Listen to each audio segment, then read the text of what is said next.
One of the most extreme cases was Charles Keating. Mr. Keating, you got a word?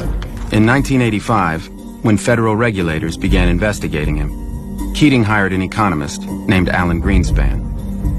In this letter to regulators, Greenspan praised Keating's sound business plans and expertise and said he saw no risk in allowing Keating to invest his customers' money.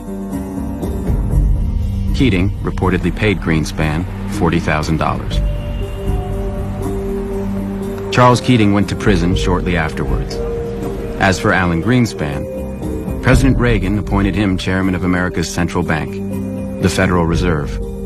Greenspan was reappointed by Presidents Clinton and George W. Bush. During the Clinton administration, deregulation continued under Greenspan, and Treasury Secretaries Robert Rubin, the former CEO of the investment bank Goldman Sachs, and Larry Summers, a Harvard economics professor. The financial sector, Wall Street, being powerful, having lobbies, having lots of money, step by step captured the political system, both on the Democratic and the Republican side. By the late 1990s, the financial sector had consolidated into a few gigantic firms, each of them so large that their failure could threaten the whole system. And the Clinton administration helped them grow even larger. In 1998, Citicorp and Travelers merged to form Citigroup, the largest financial services company in the world. The merger violated the Glass-Steagall Act, a law passed after the Great Depression, which prevented banks with consumer deposits from engaging in risky investment banking activities. It was illegal to acquire Travelers. Greenspan said nothing. The Federal Reserve gave him an exemption for a year, and then they got the law passed. In 1999, at the urging of Summers and Rubin, Congress passed the Graham-Leach-Bliley Act, known to some as the Citigroup Relief Act. It overturned Glass-Steagall and cleared the way for future mergers.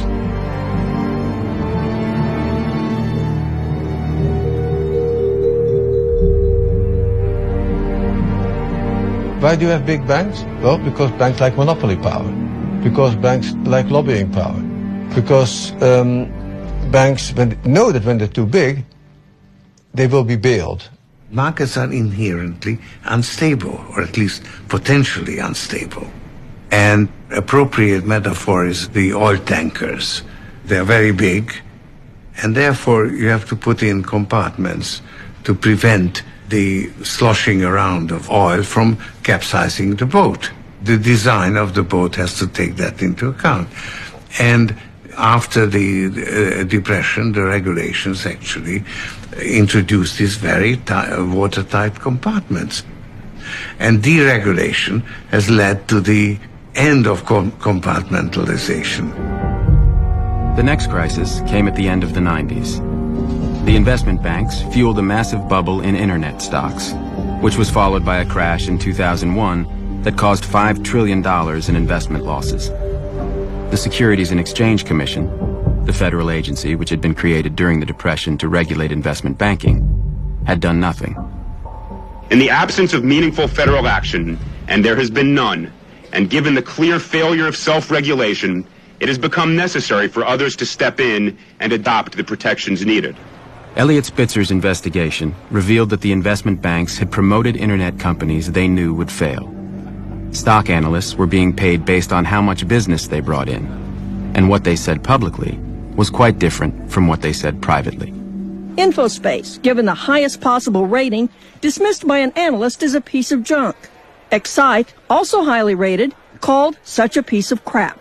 The defense that was proffered by many of the investment banks was not, you're wrong.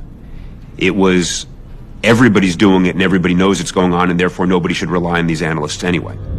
In December 2002, 10 investment banks settled the case for a total of $1.4 billion and promised to change their ways. Scott Talbot is the chief lobbyist for the Financial Services Roundtable, one of the most powerful groups in Washington, which represents nearly all of the world's largest financial companies. Are you comfortable with the fact that several of your member companies have engaged in large-scale criminal activity? You'll have to be specific. Okay. First of all, criminal activity shouldn't be accepted, period.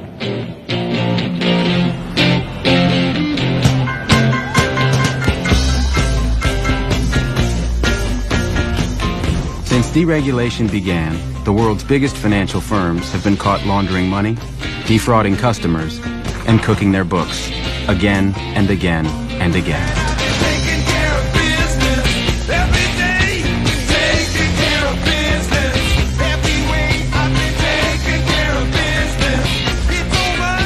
Credit Suisse helped funnel money for Iran's nuclear program and for the Aerospace Industries Organization of Iran, which builds ballistic missiles. Any information that would identify it as Iranian would be removed. The bank was fined $536 million. Citibank helped funnel $100 million of drug money out of Mexico. Did you comment that she should, quote, lose any documents connected with the account? I said that in a kidding manner. It was at the early stages of this. I did not mean it seriously. Between 1998 and 2003, Fannie Mae overstated its earnings by more than $10 billion. These accounting standards are highly complex and require determinations over which experts often disagree. CEO Franklin Raines, who used to be President Clinton's budget director, received over $52 million in bonuses. When UBS was caught helping wealthy Americans evade taxes, they refused to cooperate with the U.S. government. Would you be willing to supply the names? If there's a treaty framework... No treaty framework. You've agreed you participated in a fraud.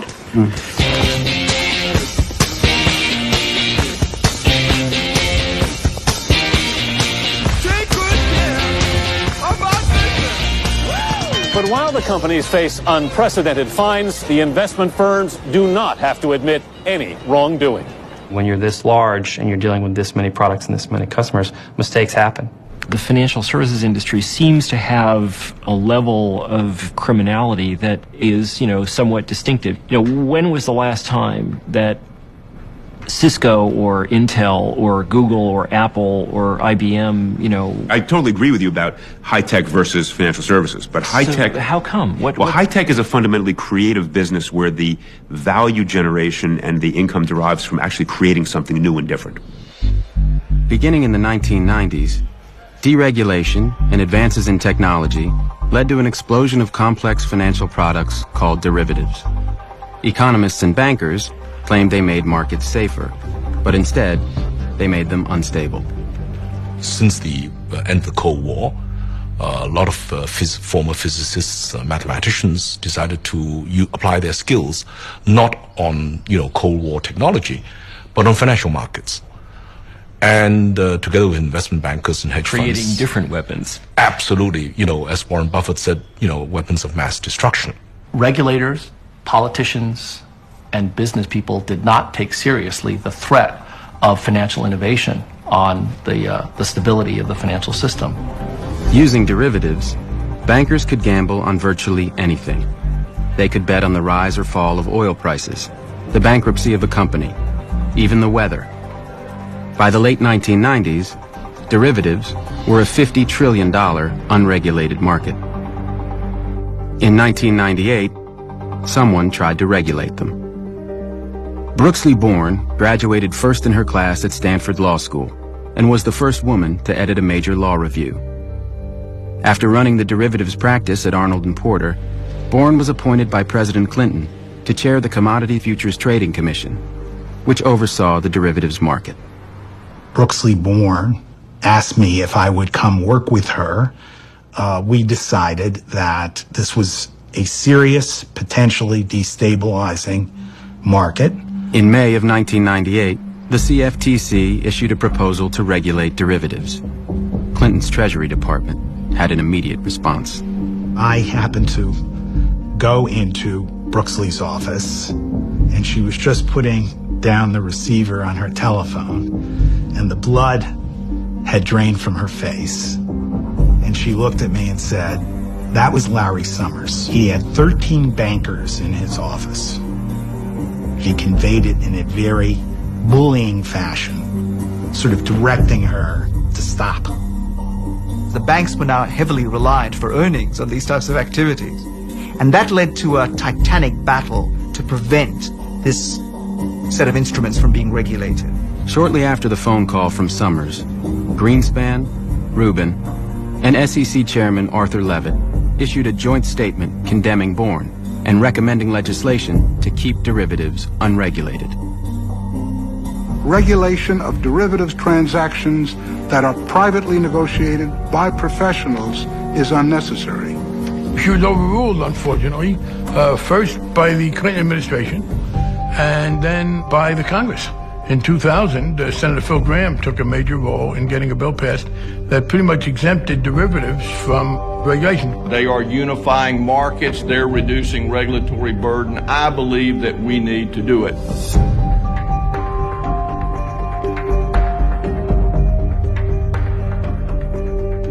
It is our very great hope that it will be possible to move this year on legislation that in a suitable way goes to create legal certainty for OTC derivatives.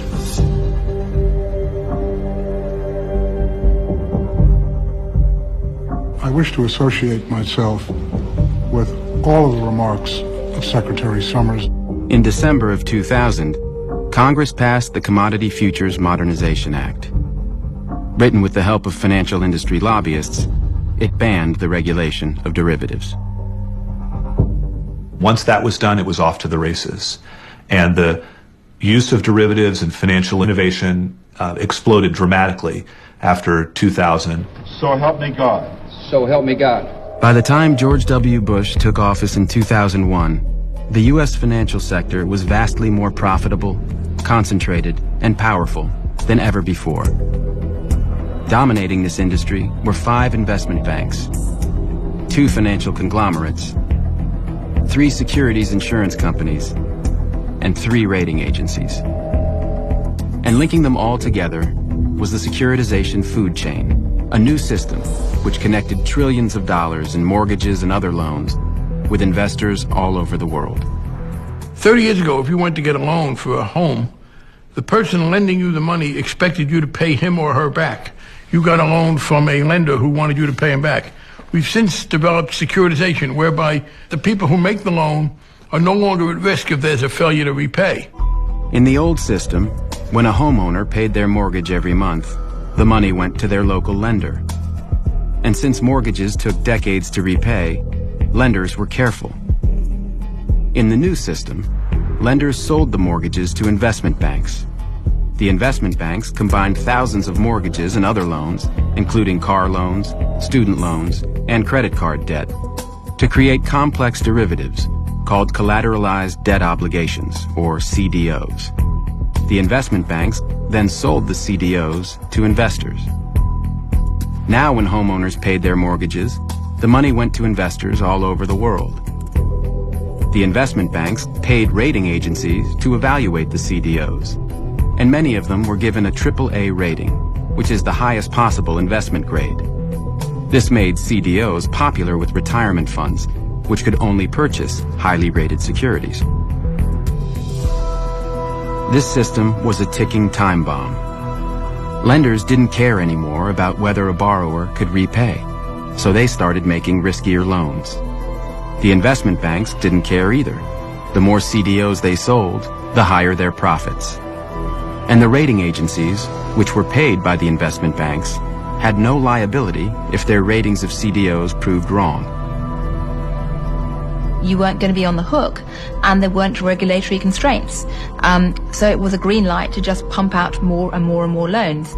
Between 2000 and 2003, the number of mortgage loans made each year nearly quadrupled. Everybody in this securitization food chain from the very beginning until the end, they didn't care about the quality of the mortgage. They were caring about maximizing the volume and getting a fee out of it. In the early 2000s, there was a huge increase in the riskiest loans, called subprime. But when thousands of subprime loans were combined to create CDOs, many of them still received AAA ratings. Now, it would have been possible to create derivative products that don't have these risks, that carry the equivalent of deductibles, where there are limits on the risks that can be taken on and so forth. They didn't do that, did they? They didn't do that, and in retrospect, they should have done. So did these guys know that they were doing something dangerous? I think they did.